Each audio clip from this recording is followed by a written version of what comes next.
माननीय अध्यक्ष जी, 15 मिनट से कम में अभी मैं सुन रहा था माननीय नेता प्रतिपक्ष को, माननीय नेता बसपा, नेता कांग्रेस, नेता अपना दल, और हमारे, जब मैं उधर उस गोल में था, उधर वालों का भी सुन रहा था। एक दोहा हमको याद आ गया अध्यक्ष जी। तमाम किसानों के सवाल पे, कोरोना के सवाल पे और तमाम बिंदुओं पे चर्चा हुई, लेकिन मैंने ये पढ़ा, देखो खाता न बही बीजेपी जवन कहे वह सही। खाता न बही अध्यक्ष जी, खाता न बही जवन बीजेपी कहे वह सही।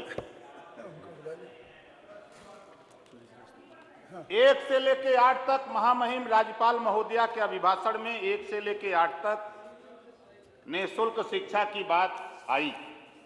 हम उसका स्वागत करते हैं और बराबर करते रहेंगे, लेकिन कक्षा 8 के बाद वो क्या करेगा? मजदूरी करेगा कि क्या करेगा? जीवन भर वो टाट पे ही पढ़ेगा? क्या उसके बैठने के लिए कुर्सी और बेंच की व्यवस्था नहीं हो सकती? क्या इस पे ध्यान नहीं है किसी का? हमारे बैठे हुए सदन में जितने भी माननीय लोग हैं, आपके घर हो सकती है। अरे मैं प्राइमरी में हूं, मान्यवर उससे बतियाइएगा जो न जानता हो, वो न जानता हो। चलो मेरे साथ आप। वो सिसोदिया नहीं है दिल्ली के, क्या बहका दोगे? दिमाग से निकाल दो। माननीय अध्यक्ष जी, मैं आपसे कहना चाहूंगा, स्नातकोत्तर तक व्यवस्था होनी चाहिए, निःशुल्क और अनिवार्य शिक्षा और समान शिक्षा। ये कानून पास होना चाहिए, क्योंकि गरीबों के लिए अलग शिक्षा, अमीरों के लिए अलग शिक्षा। क्या इस पे ध्यान नहीं है किसी का? इस नाते मान्यवर, हमारी जो सोच है, जो मैंने पढ़ा राज्यपाल महोदया के अभिभाषण में, 15 मिनट आपने 1 से 8 तक पढ़ाकर छोड़ देंगे, मजदूरी करेगा आप लोगों के यहाँ ना। इसी नाते उस पर किसी का ध्यान नहीं है, इसी से बहुत खुश नजर आते हैं। दूसरा, हम आपके ऊपर बहुत नहीं, हमारे वन मंत्री जी हैं और कई मंत्री हैं, हमने राज्यपाल महोदया के अभिभाषण को पढ़ा। 2019 में 22 करोड़ 59 लाख पौधों का रोपण किया गया और Guinness book of world record में सम्मिलित किया गया। क्या मान्यवर, जहां जहां पौधे लगाए गए, क्या कहीं इसकी निगरानी हुई कि 22 करोड़ में 1 करोड़ बचे कि सब मर गए? क्या इसकी निगरानी हुई कहीं? इसकी भी निगरानी नहीं।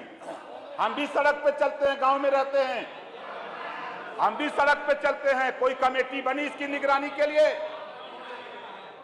वो तो मैं जानता हूं, जब उधर की गोल में रहते हैं तो अच्छा गीत सरकार की गाते हैं, जब इधर वाली गोल में आ जाते हैं तब सही दिखता। चश्मा 2 है भाई, चश्मे में 2 शीशा है, एक शीशा उधर, एक शीशा इधर। नहीं, मैं कभी नहीं करता था महोदय, मैं पहली बार आया हूं, ये दिमाग में रख लीजिए। मैं पहली बार आया हूं सदन में और सच्चाई से कह रहा हूं, और आप सुन लो, आप किसी गिनीज बुक में लिखवा दो, आप काम कर रहे हो, अच्छी बात है, लेकिन कामों की भी समीक्षा होनी चाहिए कि हमने 22 करोड़ 59 लाख पौधे लगवाए, तो क्या उसके रख रखाव में हमारे पास कितने पौधे बचे, कितने जीवित हैं, कितने मर गए? इसका आंकड़ा इस बुकलेट में नहीं है। हमारे पास जो बुकलेट है तो उसको भी उसमें आना चाहिए। वो सरकार का काम है, हमारा काम नहीं है, उसको आना चाहिए था। लेकिन मैं देखता हूं जितने लगे हैं, अरे मैं प्रधान के घर का हूं, प्रधान है ना, तो सुन लीजिए।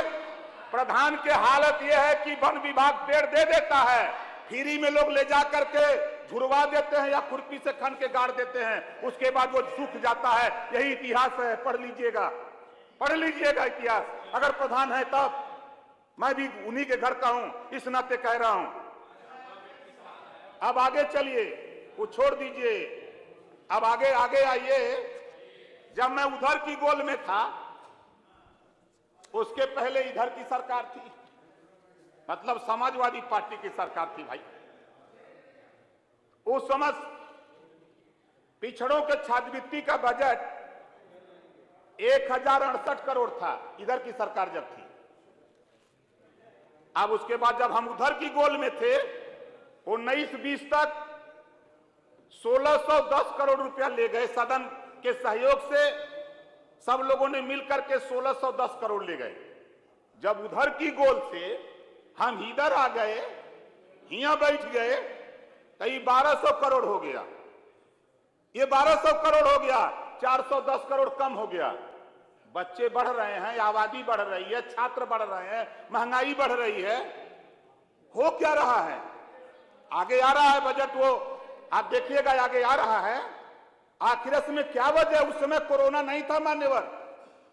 जब ये बजट 1610 करोड़ था तब कोरोना नहीं था, 2021 में कोरोना नहीं था। फिर वही बात आप करते हैं, एक बजट नहीं। अगर बुरा लग रहा है तो ये सुन लीजिए, ये ओम प्रकाश राजभर हैं, सच कहूंगा, सच के सिवा कुछ नहीं। 1200 करोड़ हो गया, 410 करोड़ कम। अगला बजट अब कब आ रहा है उसको जरा पढ़ ले, तब बताएं क्या हाल होने वाला है। हमको नहीं लगता है कि 1200 से कोई इंच बढ़ेगा, 1 इंच भी नहीं बढ़ेगा। इस पे जरा ध्यान करिएगा, ये बजट कम क्यों हो रहा है पिछड़ों के साथ। और वहीं पर हम आपसे अधिष्ठाता महोदय कहना चाहूंगा, एक बड़ी विषम परिस्थिति सरकार के पिछले कार्यकाल में हुई है। वो ये कार्यकाल है कि अभी 69,000 शिक्षक भर्ती हुई है जिक्र उसमें। स्क्रीनिंग परीक्षा का श्रेणीवार कट ऑफ अंक निम्नवत है। अब देखिए तमाशा, पिछड़ों के साथ, दलितों के साथ कितना बड़ा धोखा हो रहा है सदन में। सामान्य वर्ग का 64%, सामान्य वर्ग का कट ऑफ 64%, पिछड़ा वर्ग का कट ऑफ 87% और अनुसूचित जाति का कट ऑफ 81%। वाह भाई वाह, मतलब कि सबसे कमजोर पढ़े में सामान्य वर्ग बा, पिछड़ों के साथ 87% कट ऑफ। इस आधार पे धोखा, 69,000 में 14,000 पद ले लिया। कौन ले लिया? बीजेपी के लोगों ने नहीं दिया। खंड शिक्षा अधिकारी की भर्ती हुई, 27% रिजर्वेशन इसी कट ऑफ के वजह से। हमारा हिस्सा होता 27% रिजर्वेशन से 83 नहीं मिला, खत्म कर दिया। एक धोखा हो रहा है पिछड़ों के साथ। हमारे तमाम पिछड़े समाज के लोग बैठे हैं, हमारे सामान्य वर्ग के साथी भी बैठे हैं, इनको भी वोट देकर के यहां भेजा है। धोखा हो रहा है इनके साथ। इस नाते मान्यवर, इस पे जरा विचार करिए, धोखा हम लोगों के साथ ना हो। हम लोग आए हैं तो हम लोग सही बात कहने के लिए आए हैं। इस नाते हम जब जब सुनते हैं, लोग मिलते हैं, बताते हैं, तो मैं कहता हूं भाई मैं क्या करूं, आप लोग तो राम राज ले आने के लिए वोट दिए हो, तो राम राज है ना, हम क्या करें। हम तो अम्बेडकर राज के चक्कर में रहते हैं, अम्बेडकर राज आ जाए तो मिल सकता है, हम तो इसके चक्कर में रहते हैं। लेकिन साथी मान्यवर अधिष्ठाता महोदय, मैं आपसे कहना चाहूंगा कि इसमें जिक्र है विश्वकर्मा श्रम सम्मान योजना। वाह भाई वाह रे सरकार, इससे पीछा नहीं छोड़ेंगे लगता है हम लोगों का। विश्वकर्मा श्रम सम्मान योजना में फिर वही बात, पाल भेड़े चलाएगा उसको सम्मान मिलेगा, तुम भेड़ चराओ। विश्वकर्मा हंसुआ खुरपी कुदार फरसा चलाएगा, उसको सम्मान मिलेगा कि लो 10,000 तुम यही काम करो। नाई को आप छुड़ा दोगे, लो 5,000 तुम नाई बार बनाओ। इसी तरह बढ़ई को काम, इसी तरह प्रजापति को तुम खाली माटी कला बोर्ड, तुम माटी गूथो व बर्तन बनाओ। अरे उनके बेहतर शिक्षा की बात आप लोग करते तो अच्छा होता, उनको कोई ऐसा काम नई योजना ले आते तो अच्छा होता।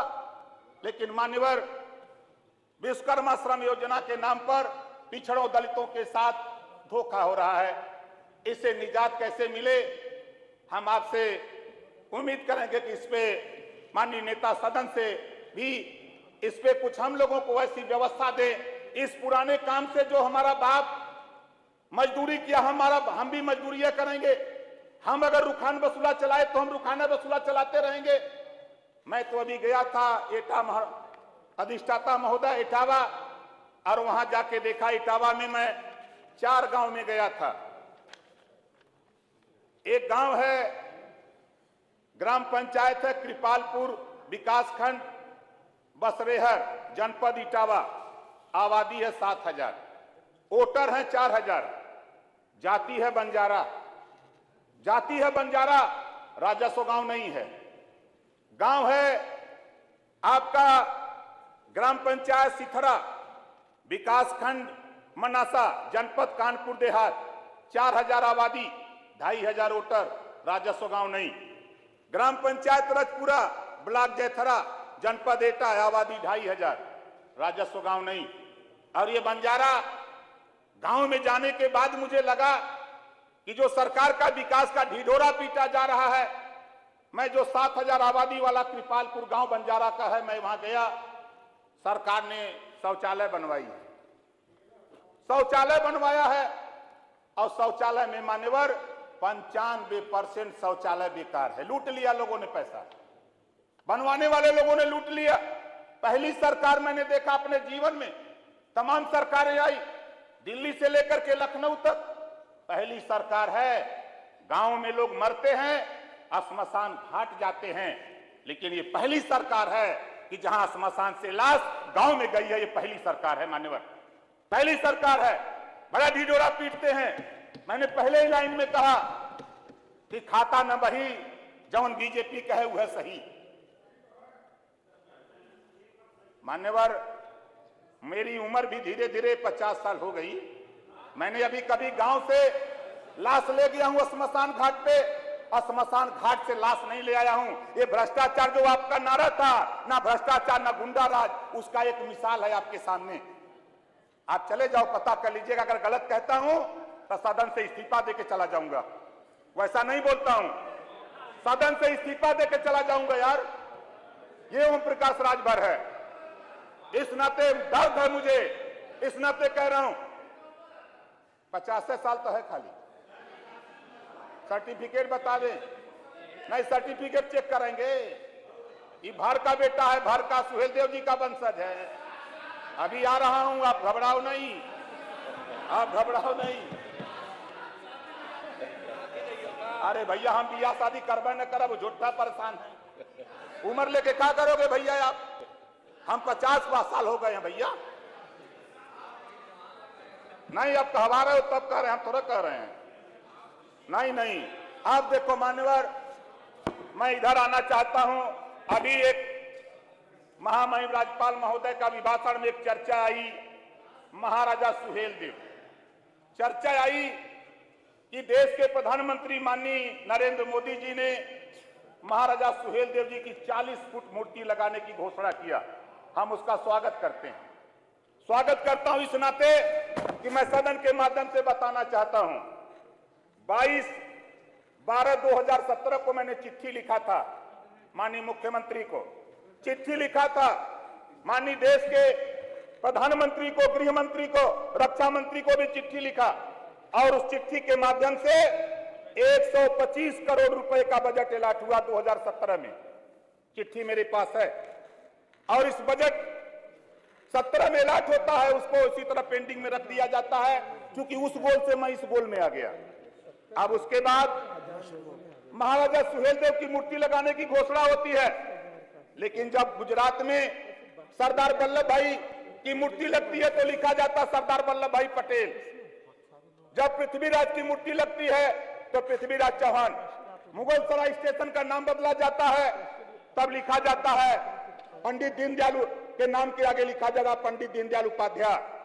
तो मान्यवर, मैं आपसे चाहूंगा कि हमारे विधायकगण, मैंने देखा फेसबुक पे लोगों ने डाला था, हमारे कई विधायकों का मैंने निकाला है, देखा है, लोगों ने लिखा है कि महाराजा सुहेल देव राजभर थे। लिखा है कई लोगों ने, कम से कम 2500 विधायकों ने डाला है। मैंने देखा तो मुझे खुशी हुई कि कम से कम विधायकों को तो जानकारी है, तो कम से कम यहाँ से जानकारी। और मैं आपके माध्यम से हम माननीय मुख्यमंत्री जी से भी कहूंगा कि जब ये सदन में नहीं थे, सदन से बाहर थे यहाँ, तब ये भी राजभर कहा करते थे। हमारे पास वीडियो है, माननीय गृह मंत्री जो वर्तमान है, मैं चाहूं तो अभी आपको सुना भी सकता हूं। जब माननीय अमित शाह जी वर्तमान गृह मंत्री जब ये भाषण देते हैं तो ये कहते हैं कि महाराजा सुहेलदेव राजभर थे और राजभर जाति एक ऐसी है जो लड़ाकू जाति जिसे अंग्रेजों ने इन्हें क्रिमिनल कास्ट में रखा था। ये गृह मंत्री का बयान आता है। और आप जब मूर्ति के आगे राजभर लिखना होता है तो बीजेपी आगे करती है कांडी सेना को, हिंदू युवा वाहिनी को, और बताते हैं कि छत्री हैं। अरे मेरा इतिहास मत मिटाओ, मत हिस्सा दो, मत शिक्षा स्वास्थ्य रोजगार दो, लेकिन मेरे इतिहास के साथ खिलवाड़ करोगे तो पूरा समाज तो तेरे साथ खिलवाड़ करेगा। नोट कर लेना, इसको नोट कर लेना, दुनिया मान जाए। लेकिन ओम प्रकाश राजभर महाराजा सुहेलदेव के साथ 18 साल कोई नहीं जानता था। 18 साल मैंने गांव गांव घर घर घूम करके इतिहास को जगाया। गजेटियर जब यहां शासन था अंग्रेजों का, उसका संविधान था गजेटियर। अंग्रेजों का शासन था संविधान गजेटियर, मुगलों का शासन था संविधान ताइन अकबरी। उसमें लिखा हुआ है कि महाराजा सुहेलदेव भारत शासक थे, भारत शासक थे। लेकिन अगर आप क्षत्रिय और वैश्य बताने का काम करोगे तो ओम प्रकाश राजभर भी उनको राजभर साबित करने में पीछे नहीं हटेगा। इस नाते कहता हूं कोई कदम मत उठाना भाई, कोई कदम मत उठाना। अगर आप लगवा रहे हो हम उसका स्वागत करते हैं, कहोगे तो 1 लाख 2 लाख आप जुटाए हो, आप जितना जुटाए हो आप कहोगे तो उसका 4 गुना बिना पैसे में पहुंचा दूंगा मैं आपके स्वागत में, आपके स्वागत में पहुंचा दूंगा। जब तक राजभर नहीं लिखोगे तब तक पूरा समाज आपका बहिष्कार करेगा। नोट कर लेना। ये मैंने देखा समाज को टटोल करके। हमारे तमाम विधायकों को धन्यवाद देता हूं जिन साथियों